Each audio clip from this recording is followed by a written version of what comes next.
Awesome. So like I said, we're here today to talk about how to turn your imposter syndrome into a superpower with a real focus on hitting your 2023 goals. And really excited to launch this one at the start of the year.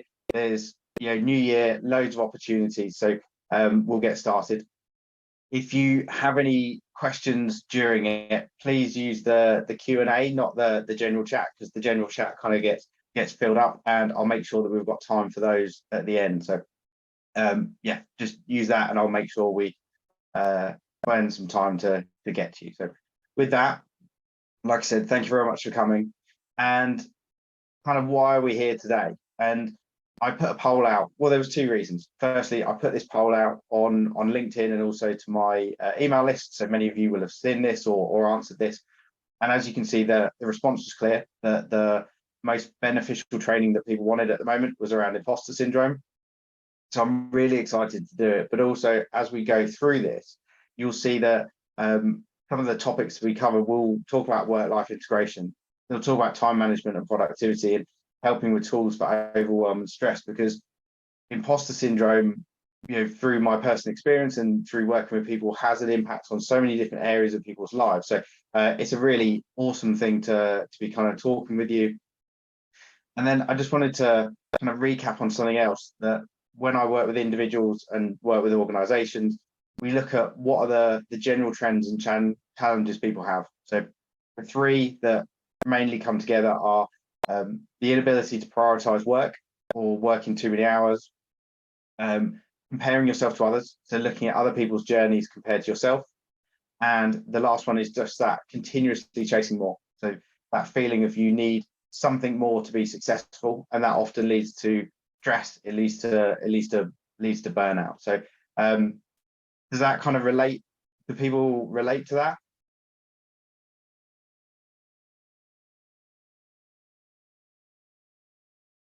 Okay, cool.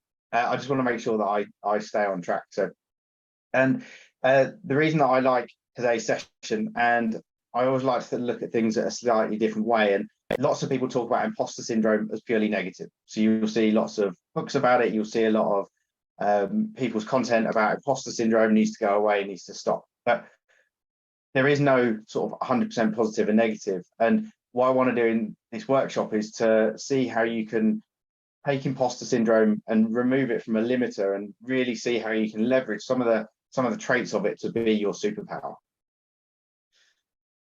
And the other reason for running the workshop is it's a new year. There's a lot of new year, new me. And a lot of people will have been setting New Year's resolutions, or actually it's a really good time for people to be setting their work goals at the start of the year. And setting goals are great.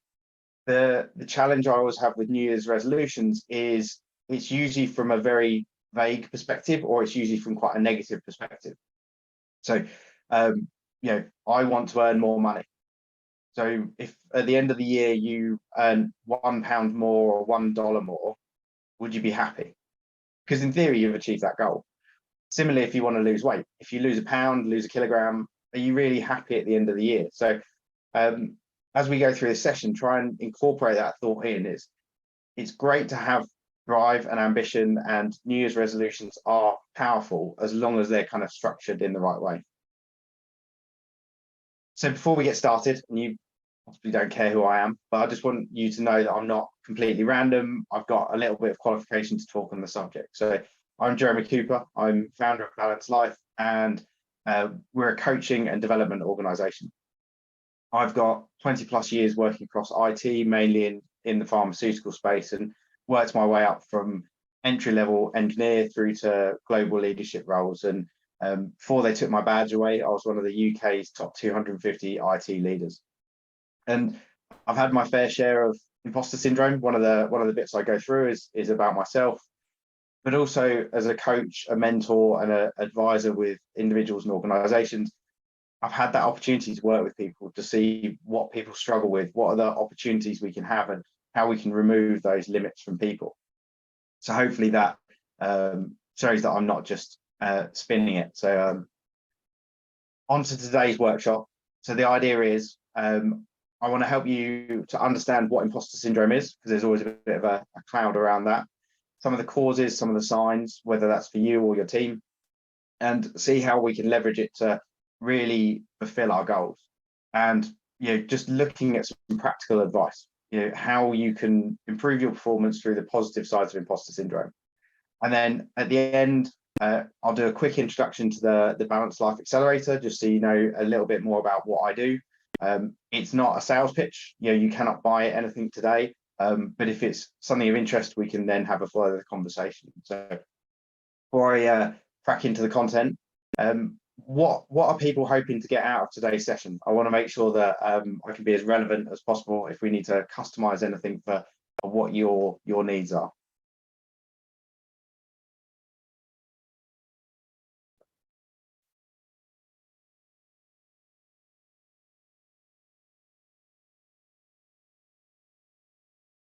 All right, suddenly the chat goes quiet. So hopefully that means that, oh yeah, excellent. Yeah, about not comparing yourself to others, fear barriers, awesome. Listening to other.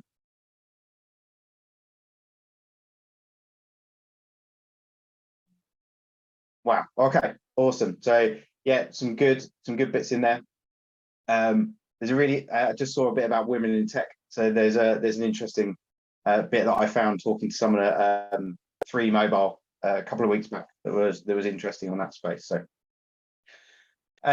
just before we get started, and you may have seen this on the emails that came out or the post, basically at the end of the webinar, I'm going to offer a free 45-minute coaching session. It's chosen through chance, random, a little bit of skill maybe, and basically the person will receive a 45-minute session with me, and we can go through anything you want during that session. So that can be a challenge that you've got. It could be working around building a plan that you want to execute, but you have to be on live at the end. Unfortunately, it's not available for the replay. So keep your eyes up for that one.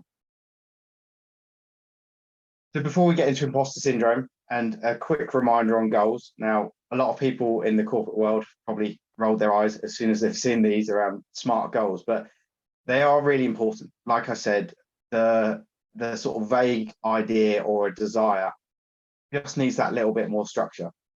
And the American Society of Training and Development did a really good study on accountability, and it was around goals. And they basically found the probability of completing a goal, if you have an idea, is about 10%. If you consciously decide you'll act on it, it's 25%. If you decide when you'll do it, so as you can see on the side, when you start to make it sort of timely, it goes up to 40%. If you create a plan, it goes up to 50%. So you can start to see that just adding in a few little bits starts to really build that picture. But then when you see the big jumps, if you commit to someone that you'll do it, it goes up to 65%. And if you have a specific accountability appointment with a person that you've committed to do it, it goes up to 95%. And I can absolutely attest to that. Through my career, when I had an executive coach, I was quite frankly a little scared to go to a session with her if I hadn't completed what we'd agreed between the sessions, because it's what I wanted to do. We'd built a plan, I'd committed to the action steps I wanted to do, and that little bit of extra drive, or whether it's the coach in the gym, it's that little bit of extra. I don't want to let that person down. I don't want to let myself down. And it's huge. So seeing that, having the detail, having the structure, having someone to be accountable to. So just be clear. New Year's resolutions aren't good or bad. It's just they get this bad rep because they sit at that very top 10%. I have an idea. I spent far too many years saying that I wanted to lose weight. It wasn't until I had a really specific goal, some time-bound elements, a measurement of what I wanted to get to, and some accountability to my soon-to-be wife at the time, that I actually put that in place. So, keep these in mind around, specificity of what you want to get to. Is it measurable? So, making sure it's not vague goals, making sure that they are achievable. So, if you're an entry-level IT engineer at the moment, wanting to be a CIO, is it achievable? Potentially, but you have to really think about the timeliness of it and the time-bound elements. So it's having adds these questions that I find really helpful. So hold this structure as we kind of go through it. So on to imposter syndrome. And I think the biggest challenge with imposter syndrome is you often don't know you have it. So in a couple of slides time, we'll go through some of the signs that really kind of flagged to me, but often it kind of feels like you're living in a bit of an Instagram world where you're sitting there scrolling, you're seeing everyone else's best life. You're the only one struggling. Yeah, other people are on holiday, they're getting promoted, they're doing all these incredible things, and you're just not capable, or you don't feel capable of doing those. And it can really hold people back. So what I want you to do again as you go through this is just imagine what life could be like if you stopped holding yourself back, if you stopped, someone said about being fearful, if you realize that you are good enough, where could you get your career? What could you be doing in your life that you really want to do but don't feel like you can? Or what experiences could you be having? And I'm hoping today's session just gives you that spark, that just gives you that little bit of momentum, that little bit of a kick that sort of says, I can do this and I'm going to go smash it.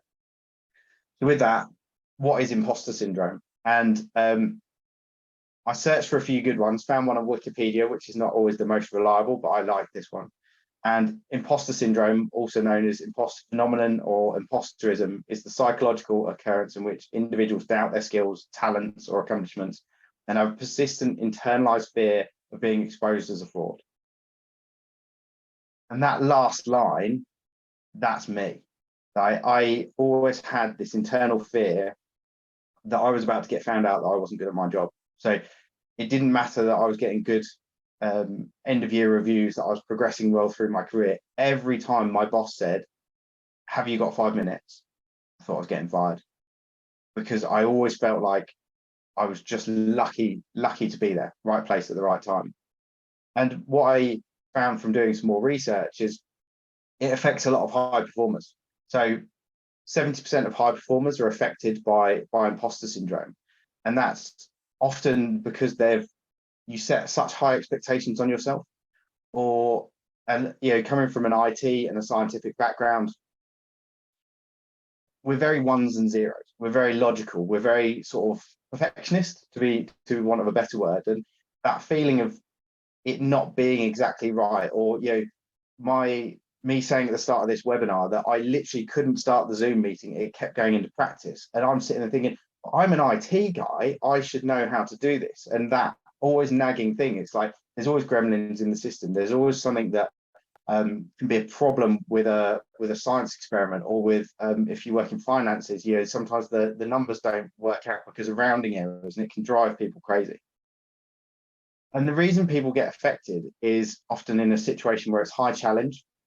So high challenge can be really good example is if you're a sole contributor and you became a line manager. So you've just got this new challenge, you're now a people manager, maybe you've got financial responsibilities, you've got to do end of year review, or maybe it's merger and acquisition, or a new technology that's coming out, or a new business process that's got to come in. There's this big change that's got to happen, and with low support. And this can be in the shape of, maybe you're the new manager and your boss is incredibly busy, doesn't give you the support you need or the guidance.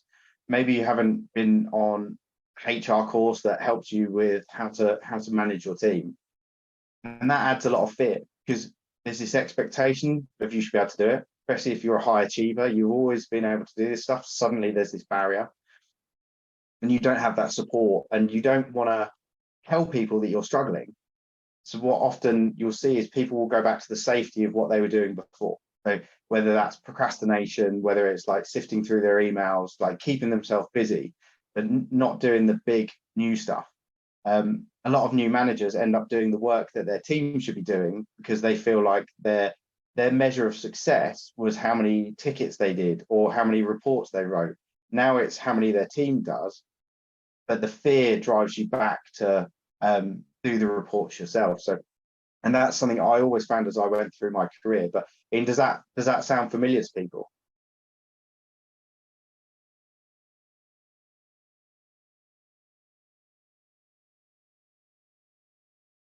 All right. I always feel bad because I'm like, good, this means I'm on track because people are agreeing. However, bad because it's not a situation that I enjoyed, and I know it's not a situation that people enjoy. So some signs of imposter syndrome. I feel like we need to get little bingo cards out and shout bingo if you've got them all. But you know, difficulty accepting praise or discounting your success, so putting it off to luck or everyone else that helped you. Overworking, you know, being focused on being I see someone shouted house already. Describe yourself as a procrastinator, perfectionist even, or other people do. That fear of failure that paralyzes you, you know, avoiding showing confidence, so not wanting to look like you're cocky, I guess is the way that I'd put it. Assuming luck, focusing on what you haven't done, and just convinced you're not good enough. And yeah, the fear of failure is a really interesting one that I see in my eldest son, and I'm trying to work on it with him a little bit, because he would rather not try and spell a word in case he gets it wrong, because if he doesn't try, he can't get it wrong. And it's like, mate, we're sat at the breakfast table, it's 7 o'clock in the morning, it doesn't matter if you get it right or wrong, it's all about learning. And you can see that sort of paralysis that that can kind of catch you, because you don't want that, or you don't want to look silly, or but it doesn't matter, but it wraps you up.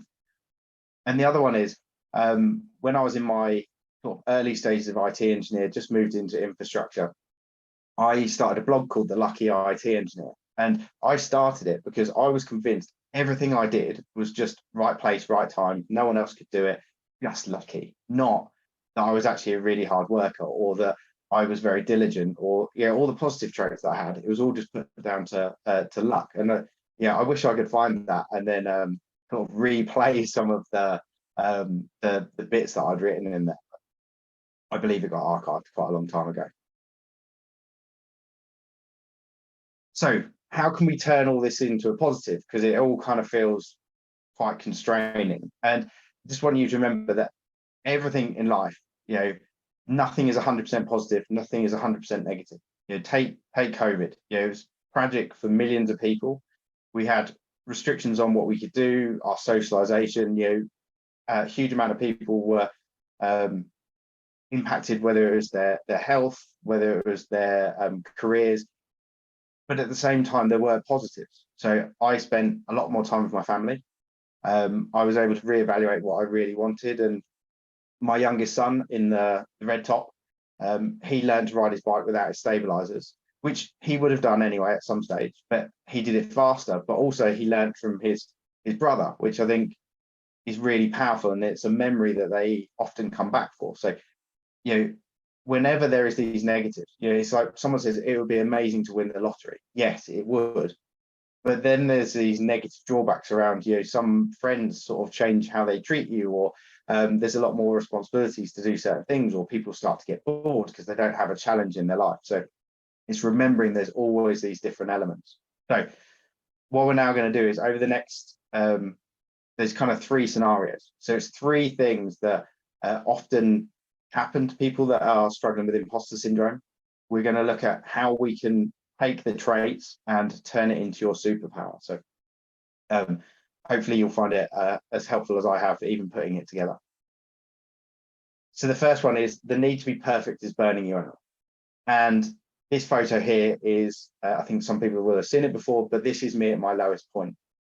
So I was struggling with burnout. I was struggling with anxiety, where I didn't actually want to leave the house. But on the outside, life was great. Before, the day of this photo, I'd been picked up by a chauffeur in a S-Class Mercedes, taken down to Heathrow, through the secret Virgin upper class entrance. I'd gone through the lounge, drank champagne, got on the Virgin upper class flight. I'm in my Virgin Atlantic pajamas, I think, at this stage.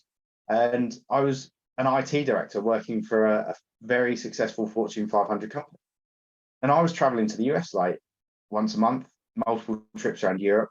But in this photo, I'm sticking this on Instagram or Facebook just to sort of show off, but I'm panicking.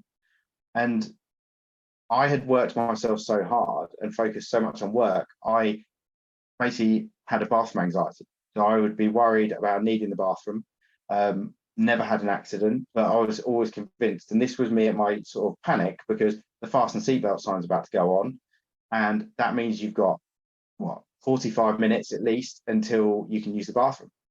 So I'm sitting there panicked about what I'm going to do. And a lot of it was the expectation I put on myself. I often thought that the organization had unrealistic expectations on me. But actually, it was the expectation I had.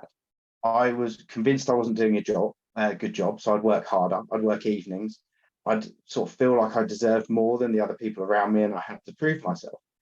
And that just unrelenting drive put me into a really dark place. I stopped doing hobbies. I stopped doing all this interest. I just focused. I thought that my success in life was geared around my job title, my pay, my progression, and how everyone else saw me. And I just wanted to be told I'd done a good job. And it was just those exceedingly high expectations. But I just felt numb. I'd go through life events, sort of not really interested they're there. I wouldn't tell people about it. But a really good example of what kind of level of perfectionist I got to was I did a network upgrade for a lab building. So there was sort of a couple of hundred people on site, lots of separated labs, office blocks, and we were replacing all the network. So I spent weeks writing test scripts, buying the equipment, like tabling everything through, working out exactly how I was going to do it. If you went in the IT workshop, I had everything laid out on the floor, and you could test anything. And the weekend came, and 99.9% probably went right. So it was fantastic. If anyone's worked with labs, there's a lot of weird and wonderful bits of equipment that never seem to play nicely. And this one computer, it was a really old machine that had some strange software on it. And on Monday morning, it didn't work. And we fixed it in a couple of hours, and there wasn't really a problem. But I beat myself up about that. And I was convinced that that project hadn't worked well because of that strange, weird computer in the corner that hadn't worked. Totally disregarded everything else I did. And when I talked to someone about it afterwards, I talked about this problem I'd had with a project, not all the incredible work that I'd done. And it took me years to realize that it was a good level of work. And I just beat myself up about it. And I'd always remember that when I went to the next network project, it's like, that can't work, like, because I had a problem before. So how do you turn this into a skill? And how do you turn this into a benefit? And the imposter syndrome kind of skill that you build here is this work ethic. You've got this incredible drive to do work. You've got this, you can deliver great work, but you've just got to take that kind of edge off it. So what I found was beneficial for me, and then with working with people, is leveraging that work ethic better. So it's working out what's truly valuable and important to you, and where do you really want to get to, rather than me chasing perfectionism on something that wasn't that important. And my values are around security, so security for my family, and having the things they need, exercise and well-being, and engaging with people. So when I try and work on things, I make sure that I can fulfill those, and I can build a plan and work to that. And I think what often kind of gets talked about is, I talked a lot about work-life balance, and work-life balance doesn't mean working less, or most people doesn't mean working less, but they want to work on high-value things that make an impact, because it's like that whole thing about if you enjoy your work, you don't work a day in your life. And it's very much similar to that. When you're doing the busy work that you don't feel like you're adding value, that frustrating, work's hard. But as soon as you start to thrive and work on things that you truly care about, it absolutely changes you. And an exercise I do with individuals is called Face Your Happy Ending.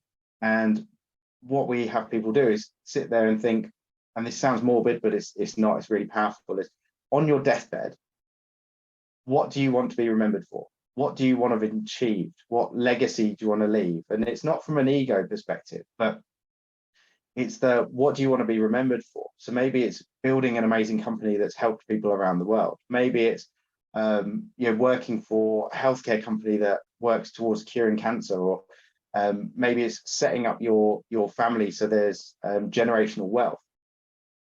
And then what you can do is you can start saying, well, am I working towards that? what are these things that I'm working toward? Is this going towards my sort of overall life goal, or is it building against it?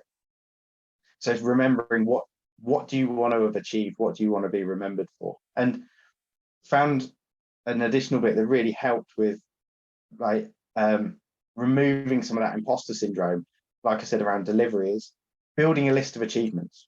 So often we go through a year and we focus on the things that we haven't done, or we didn't lose the weight, this project didn't work. Build a list of what you have achieved this year, and you'd be amazed how far you've come. And I did this with a recruiter once. So the recruiter basically said, I've read your CV. It doesn't feel like he basically said, I can't work out how you've progressed this well if this is what you've done. And we went through the value that I'd added to an organization and the change we've added to an organization. And my CV transformed because I'd done so many things, but like it said on the previous slides, I wouldn't take credit for it. I assumed that there was luck. I didn't really see the true value of what I did. I just focused on what I didn't. So sitting down and doing that, you can do it on your own. Maybe you do it with a computer, a recruiter, or actually just sitting down with a friend or colleague and describe your role, describe the impact you've had. I do CrossFit, as you can see from the picture, and I often used to think that I'm not progressing. And then if I reflected back on what I couldn't do 6 months ago to what I can do now, you suddenly realize, see, I've made some huge strides. So that really helps with taking away that need to be perfect, because you're seeing that you're on that trajectory and you're improving yourself. And lastly, I just wanted to touch on the photo of my youngest there in the sort of semi-stormtrooper outfit. And I used to think that I needed to give the boys everything, and that usually meant money. So we had to do this amazing day trips, we had to do these incredible things, and actually, we spent a day, I think this was during COVID, so we had a lot of cardboard boxes from Amazon, like I think a lot of people had, and we made a stormtrooper helmet, like shoulder bits, gun holster and bits like that, and we just made it up as we went along. Had the photo, and I think we had some like homemade pizza, and he was like, this is the best day ever. And it's realizing that I could have just bought that outfit for him, could have bought the helmet, could have spent all this money on that, but we didn't have that time together. And the important thing for me was having that time with the family. So having that, what's your value, what vision, what do you want to kind of leave in life is super powerful. So the next challenge people often have is questioning what you're doing and why you're doing it. And I worked with Natalie, so she was a HR specialist, and she wanted to progress her career, but she felt she wasn't capable, and she felt she only had a certain level. She only had a couple of certifications, and she was like, oh, if I want to progress, I need to get more. And at the same time, the company she worked for was recruiting more leadership within the HR department. So more of HR operations, more of learning and development. And she was saying that this was going to devalue her role. It was going to reduce what she did. She was, feeling devalued by the organization because clearly she's not capable enough. Clearly, and that was starting to demotivate her. And I see a lot of people with a similar thing. When these roles come in above you or peers you kind of feel like you're not as important, or maybe the organization doesn't see you that way, and it can be really demotivating.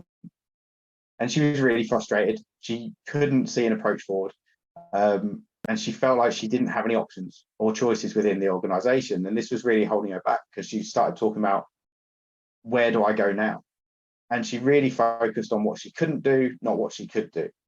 And I sort of noted that someone in the chat made a comment about women in tech, which is a huge challenge for people, and it's something I'd love to do some more work on this year, because it is a very male dominated industry, and a lot of people that I've worked with felt that they had to operate differently in able to fit in, and that's why they question what they're doing, because they felt like if you do like the Myers-Briggs and some of the other ones, they felt like they had to be sort of a red, they had to be commanding and dominating, whereas that wasn't their style, but they felt like they had to do it that way.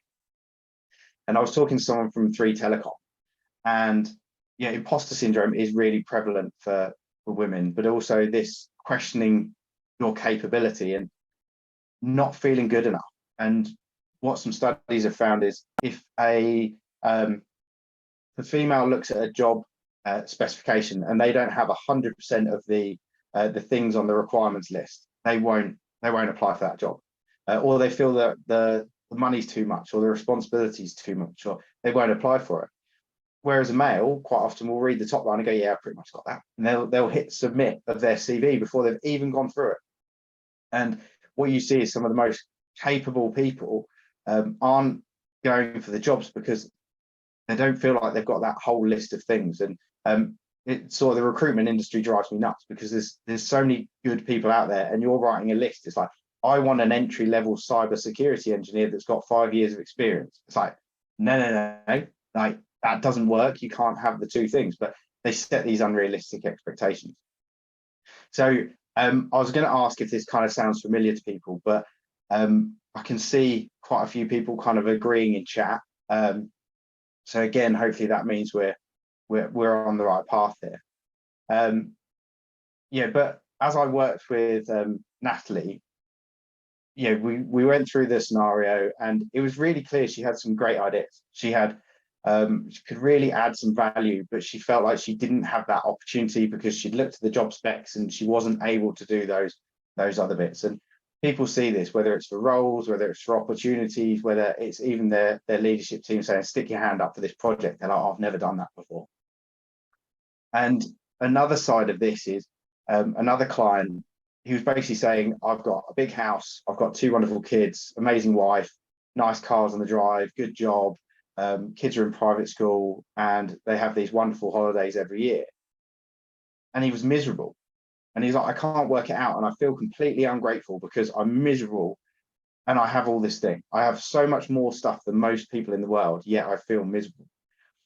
And what it was down to was he was chasing status, and he was feeling again that need to sort of progress, and that need to what he was doing was kind of all for the wrong reasons. So it's a little bit back to the values, but you kind of feel like you're chasing this stuff for just the wrong reason. It's like, you're not doing that, you're not choosing the job because it's a great job, you're choosing that job because it's got the better job title, or it earns more money, or it's got more direct reports. Yeah, I think a lot of people gauge how successful they are at work by the amount of direct reports they've got, which is bonkers.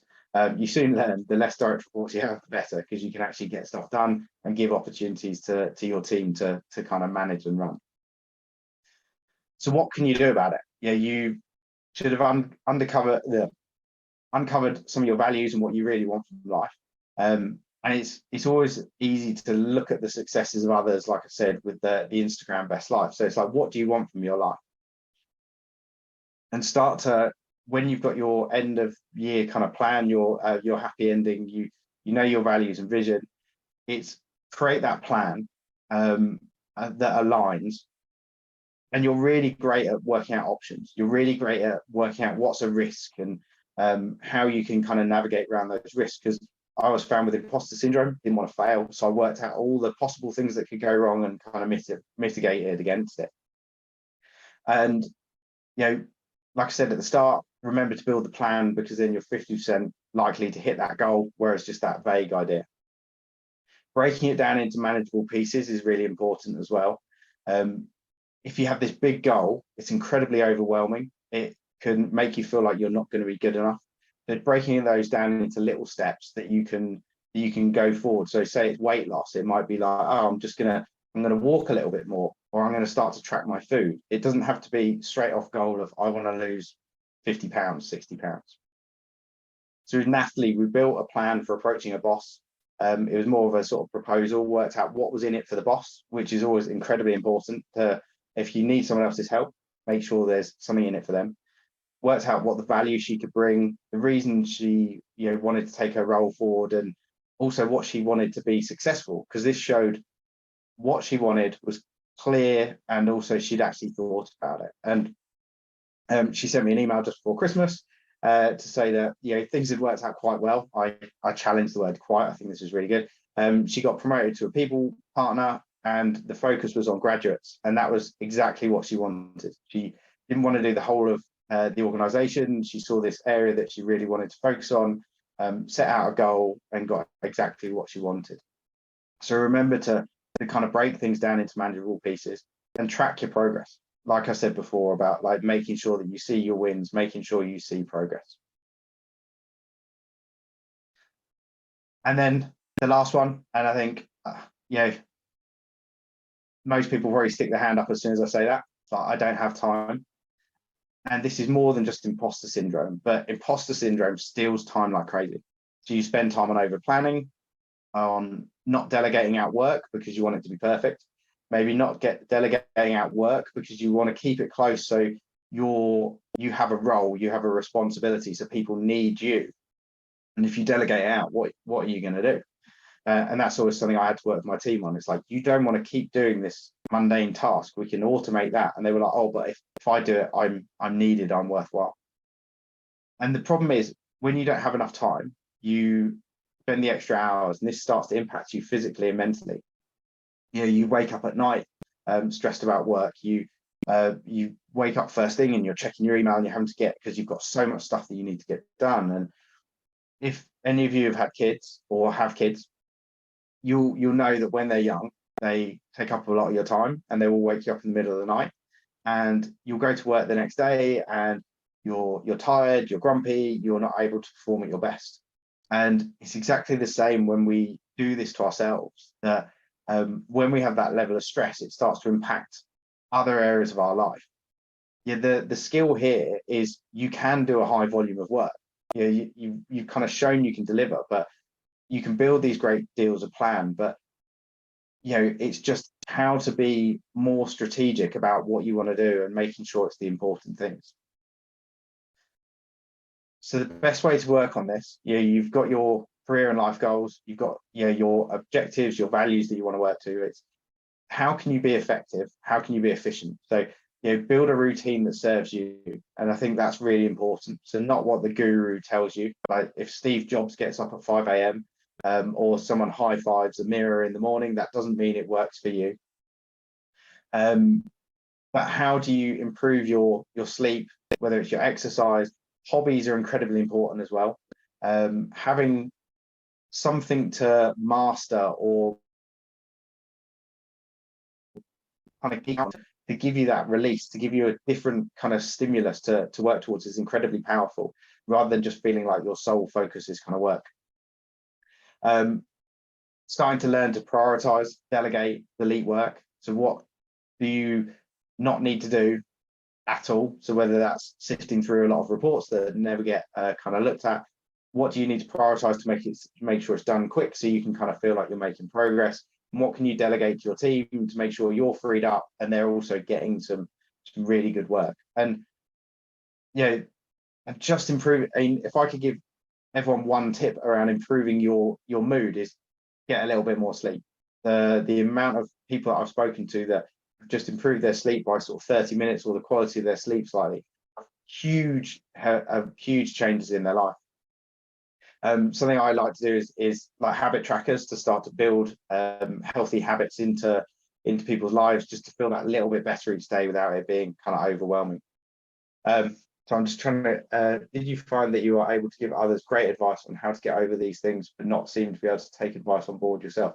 Yes, it is. So the question is basically, you can give that advice, you're very bad at taking it. And yes, I would agree with that, because sometimes you don't want to admit that you're struggling, but also working with someone else, it's easy to abstract the emotion away from it, because if I say to people about improving the quality of their sleep, someone will say that's all right for you because X, but actually you can take away the kind of excuses a little bit to kind of get over that. So great question. Yes, it is hard to kind of take that advice on board, and that's why I always recommend sort of working with someone. And with this, we worked with one of our clients, Steve, just around improving what he was eating, going to the gym a little bit more often, because that was one of his goals. And he was kind of saying that he was seeing the positivity from kind of tracking, but also it was helping him sleep. And this was last summer during the heat. So, and one final reminder is just cut yourself some slack, right? You can't do everything. Things are challenging. So, when COVID came about, lots of people said, I don't know how to deal with this. And no one did. So we had to send like 90% of our workforce home in 48 hours. That was unprecedented. But so many people got themselves in knots because they felt that they weren't successful and they didn't know how to do it. And there are always times when you don't know how to do it, and you shouldn't know how to do it because it is new and it is challenging. Life is challenging. So the challenge is for everyone here. It's hard to discover what options you've got. We'll often talk ourselves out of them, and it's really easy to fall back into what I call the volume over value. So how much work can you do rather than how much value can you deliver? And often thinking work's the most important thing because that's what protects you in some ways. But so it can be hard to know where to start. So just to recap, you focus on what's important to you. Don't chase the dreams of others. Don't compare to others. Build that plan. Create a routine that serves you. Make sure you capture the wins. I think someone asked a question about how often should you do it. I love doing it quarterly because it's fresh enough in the memory, but also it gives you that regular tracking of progress. Leverage others where you can. And remember, like I said, you're pushing your boundaries. It should feel a little bit uncomfortable. So if you take anything away from this, it's like you don't need to work all the hours and all the days, to achieve what you want in life. It's build the plan, build the plan, stay on track. So before we move on, what was your kind of aha moment? Any or most beneficial tip that you've had so far?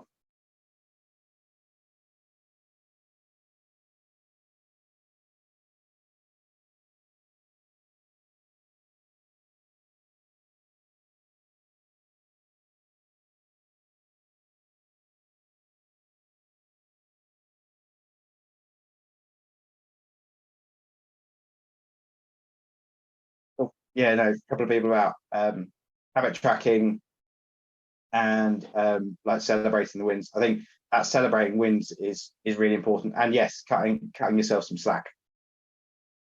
So hopefully it's okay to spend the next 10 minutes just going over a very special offer I've created. Like I said, it's not something you can buy today, but if it's something you want to continue the conversation around, that'd be fantastic. So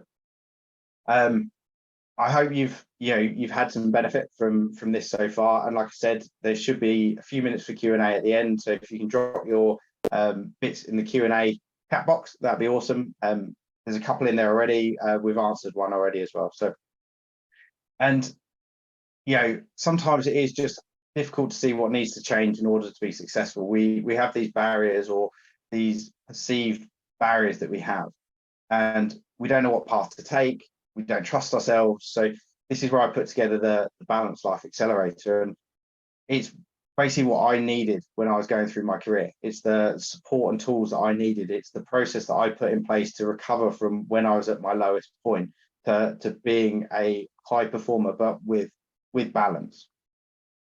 And what I see from other approaches is they're often big bangs. So whether that's extreme diets, big changes at work, like large overhauls that you have to do. And this can be overwhelming. You see people drop out, they get frustrated, they try something new, get confused. But what I much prefer is a simple approach. And it's kind of a unique approach, which is looking at kind of well-being and building the life you deserve through the power of habits and marginal gains. And it's a real focus on reducing the stress, burnout, and overwhelm, and then increasing your long-term performance and well-being. Because you can't just keep adding new stuff in. You can't say, here's the 10 things you have to do today and you'll be happy and successful, because we're all burnt out. We're all struggling already. We've got too much stuff in our day. I can't come and say to you, do 30 minutes exercise, do this, or do this Eisenhower matrix without helping you reduce some of that stress, reduce some of that level of overwhelm in the first place. What I really like to do is help build that momentum. So build some quick wins, help you get on that path to where you want to get to, rather than feeling like in 12 months time you're going to be different. Well, actually, I want to feel better tomorrow, I want to feel better today. And then that helps with that momentum, it helps with compliance. It's like if you're losing weight, you want to lose a pound in the first week, otherwise you kind of feel like you're not getting there. So to be clear, it's kind of not focusing on perfect habits. Like I said, it's not high-fiving yourself in the mirror each morning, it's not having the Steve Jobs perfect routine. It's around what works for you. And yes, we do recommend habits and things to try, and if they work for you, that's amazing. If they don't, they don't. It's really around building 30, 60, 90-day plans, having a year plan of where you want to get to, and it's what works for you. It's where do you want to get to. I am not going to tell you what you want from life, because that's the joy of life. It's each to our own. So here's the framework that I kind of built through myself, through lots of research, and then work with people, and it's really helping you build that plan. So setting your values and vision, having those quick wins, but setting the goals, building your performance and efficiency so you can keep maintaining that high performance you want to work. Like I said, work-life balance is not working less, working more effectively, working on the things that are important. Building routines that serve you. So how can you be healthier, happier, do the things that you really want to do but feel like you don't have time to do? And then have that enhancement, like where do you want to go next, and having this set of habits that you've discovered that work for you and you want to take forward. And there's lots of tools, there's lots of swipe files, accompanying videos to kind of get you there, because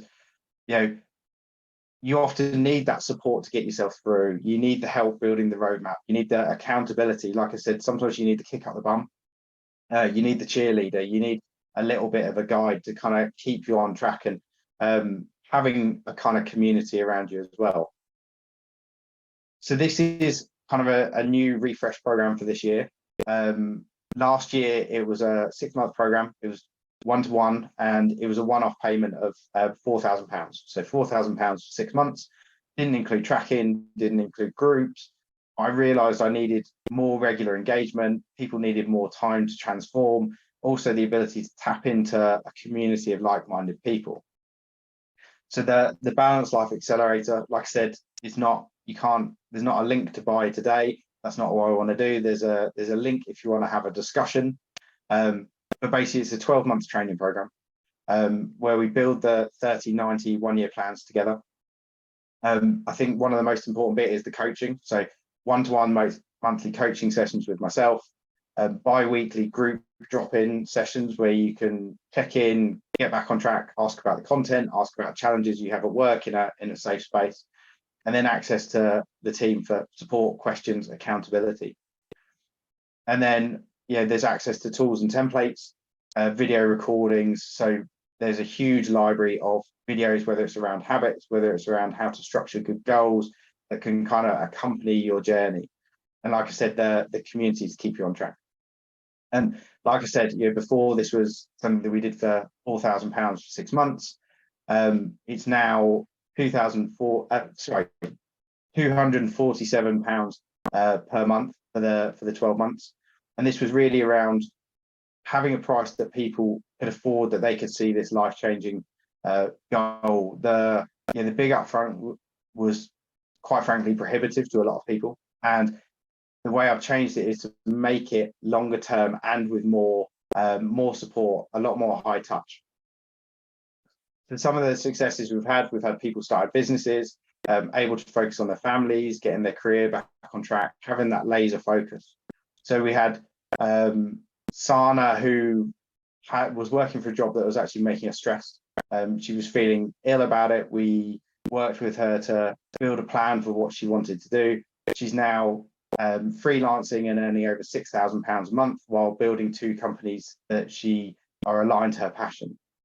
I worked with Gemma to work out what she wanted from her career, and like with Natalie, like I mentioned, she got the dream role that she wanted with the pay increase. And a big thing about this program is having real return on investment, whether that's earning more, whether it's time with the family. It's really important that you see tangible benefits. So what I'm offering is first come, first served on some strategy calls.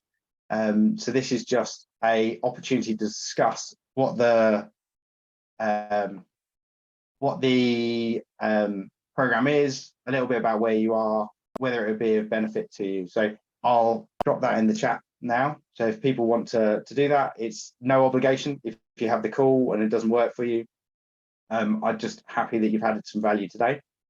But like I said, we've got the 12 months access, building these plans. And quite frankly, I hear from too many people that they're chasing perfection.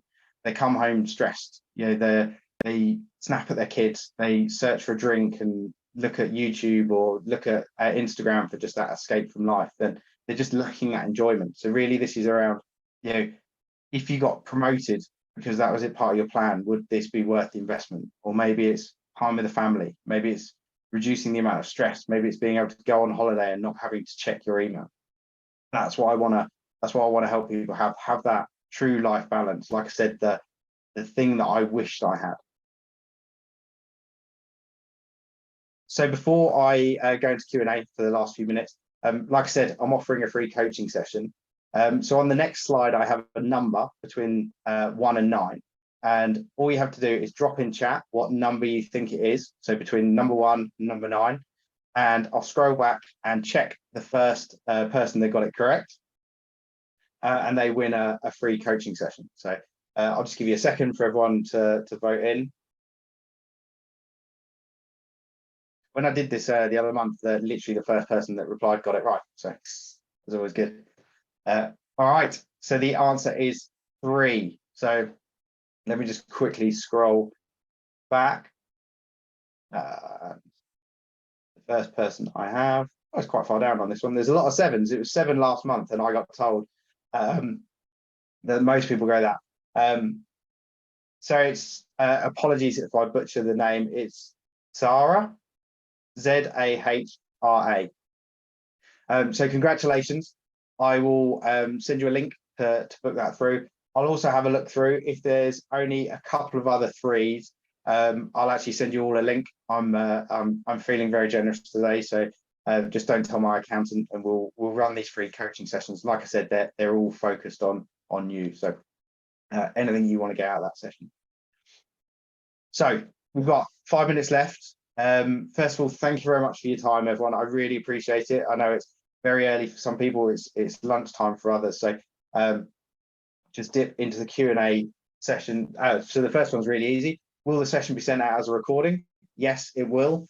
So everyone that's signed up for this, you will get it sent as a email probably tomorrow morning by the time it's been processed and edited and all that stuff. There was a question around how often should you list your achievements? So like I said, I like to do it quarterly. I think it's always dangerous when you wait to the end of the year to try and track them, and it's very easy to forget what you did 9 months ago, 12 months ago. Sometimes I say go through your calendar, especially if it's for work, because you'll forget all those projects you did at the start of the year when you're trying to do the end of year review. So how can I make my co-worker's boss understand what I'm struggling with? No one else seems to recognize that I have imposter syndrome, which makes it really hard for others to understand my own doubts. Firstly, I would say there's probably people in your group that are having very similar situations. As you've seen, there's a good crowd on this call, and a lot of people struggle with similar things. So I think it's having a good conversation with your boss is the most important one. It's what I wish I'd done, and it's more talking about what additional help you could need. So I always feel like don't go with a problem, go with a if it's like I require extra resource, don't go saying I need some more resources. Like, what's the value you're going to bring to the organization if you can bring this extra resource? This is the limiting factor. Or saying I can't commit to doing this work unless I can have some help on this, and here's how I think we could do it. Because I think if you can go with a solution to a challenge that you've got, it changes it from a kind of sort of fixed conversation into a very much a growth conversation, and lots of value to add to those. So I hope that's helpful. If you want to ping me a message on LinkedIn, happy to have a bit more of a conversation, or drop me an email. We could go through a few ideas that I've done before with my team, And sometimes it's easier with co-workers, sometimes it's harder, depends on whether they're kind of peers in the structure. So like I said, hope that's helpful. Please feel free to message me. Couple of other ones that came in. What's a good way to track your goals? Personally, I use a template with clients, so that allows people to kind of check stuff off as they go through.